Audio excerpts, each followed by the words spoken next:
Iginit naman ng Armed Forces of the Philippines na kailangan nila ang koordinasyon ng Philippine National Police sa paghuli ng high-valued targets. Ito ang balita ni Rosa Licos. Natutunugan ng mga kalaban at pumapalya ang operasyon ng PNP Special Action Force kapag nakikipag-coordinate sa Armed Forces of the Philippines.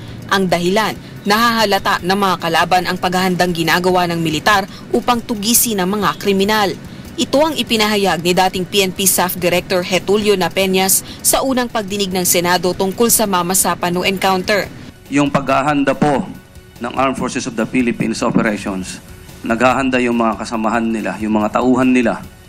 At oftentimes yung dahil sa paghahanda sa operasyon, lumilitaw at nalalaman yun ng mga contact ng MILF na nandyan sa paligid o nandyan mismo sa mga kampo ng mga Armed Forces of the Philippines. Kung kaya't sa mismong araw na ng operasyon, ipinarating ng Relief Director ng SAF ang kanilang operasyon at humingi ng reinforcement sa militar.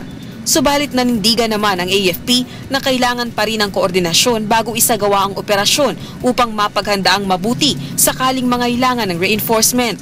Lalo na at umiiral ang kasunduan ng tigil putukan ng pamahalaan at MILF.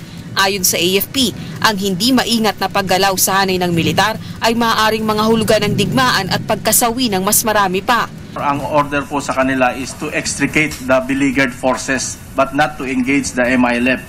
In as much as we have a peace process, we do not want to endanger these things because pag sinugod po natin yung MILF, they might think that we are back to war.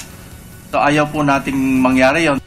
Kine-question naman ni Interior and Local Government Secretary Mar Rojas kung nagawa ba ang lahat ng paraan upang maiwasan ang pagtaas ng bilang ng casualty sa Mamasapan o clash. Nagawa ba ang lahat para maiwasan o mabawasan o malimita ang bilang ng mga casualties, patay man or wounded? No?